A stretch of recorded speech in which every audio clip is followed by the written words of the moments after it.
welcome back. You're live with Expresso. Thank you so much for tuning in. My name is Graham Richards. Welcome from the rest of the Expresso family. I'm rolling up my sleeves to get into the sporting action. A rather hectic weekend, maybe one to forget from a South African perspective, certainly considering our national teams, the Proteas going down to Bangladesh, the Blitzboks going down to New Zealand, and Bafana losing to Botswana. But what was perhaps the biggest sports story coming out of this weekend, the UEFA Champions League final, Liverpool crowned the winners over Spurs, and for a sixth title. That is really impressive. Please stop the memes. Just stop the memes, guys. We've got our sports anchor, Jeremy Harris, and digital sports editor, Ashfaq Mohammed here to console me, man. Yeah. You know, the best thing about my sporting weekend, yesterday, David Coulthard found out that I was a Spurs fan, and he actually embraced me. A Scot embraced me. I also gave you a hug this morning. I think you needed it. But I think there's a new meme coming. Wish Spurs had rolled up their sleeves like you did. Ooh, no one did. It was like a never-ran final, man. Yeah. So many questions. Harry Kane. Was he the mistake? He shouldn't have started. Yeah. Perhaps off the bench, but I mean, Lucas Moura was missed totally. Kane hardly touched the ball in the first hour.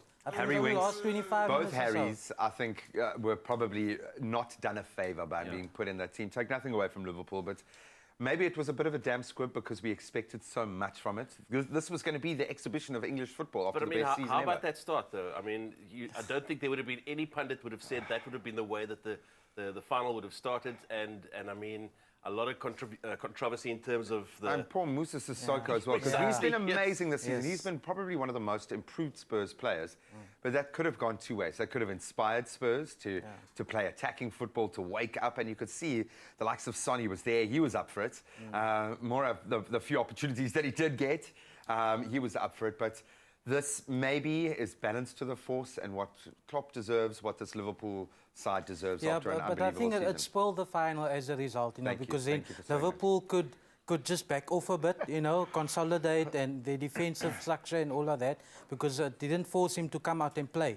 Perhaps in the past as well, that wouldn't have been a penalty, but now with the sort of new focus from FIFA and that, anything, if you touch the ball in any possible way, it's a penalty. So really unfortunate. And Alisson as well. Let's take nothing away from that defensive back line that's gotten Liverpool this far. I think Alisson absolutely amazing, Van Dijk amazing. So well done, the Reds. Yeah, well done to the Reds. I mean, I think on sort of, on balance, it was probably the right decision in terms of, the universe, but so be it. And he deserves to get one extra goal, man. He's had a fantastic season, maybe hasn't got the plaudits that he deserves, but Jurgen Klopp, this certainly is something that I think Liverpool fans have earned over a long time.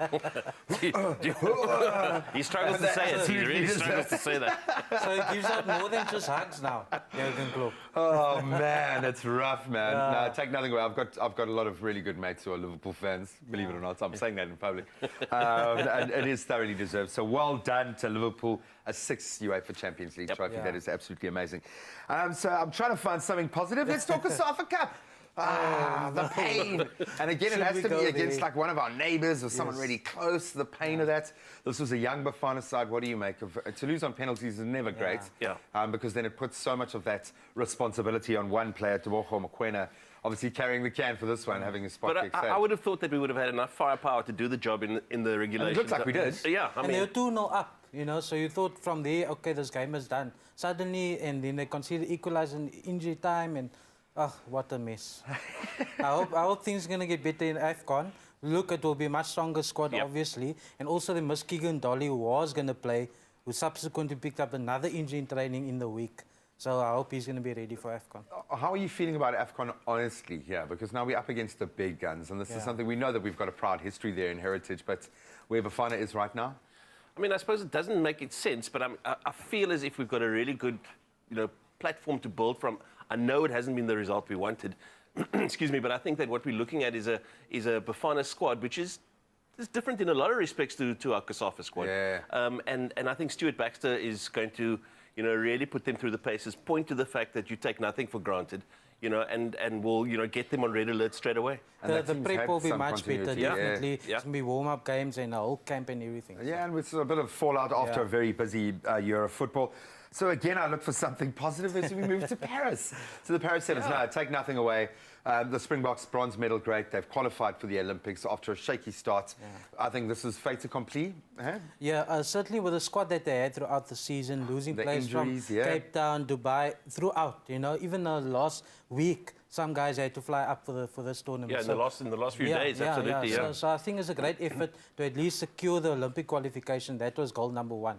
You know, now I think for next year, they're even going to get someone like Siabelos and Atla back for the Olympics. That's the plan. Yeah. So Actually, I mean, yesterday I chatted to him about it, and he did admit if he gets chosen, but I think he will get chosen. He will get chosen. And he set a 2-year now target on getting into the other green and gold, which is quite exciting to me.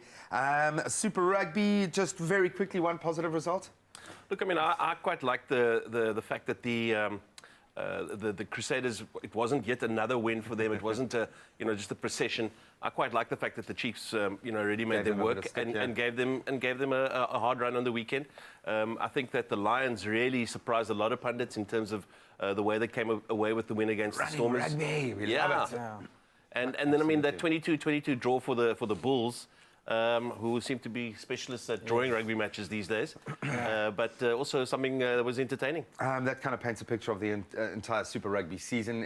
If you're not expecting it, that's generally the result that we get. And Sharks and Stormers flattening to deceive once again. Thanks for bringing us back down. I mean, we found the Chiefs and the Crusaders finally took us back to a high and just dropped us back down. Well, we will find a silver lining with the cricket. No, we won't, but we'll still delve into all of our cricketing action. Of course, Bangladesh beating South Africa and showing a lot of class in doing that. We'll chat about that now.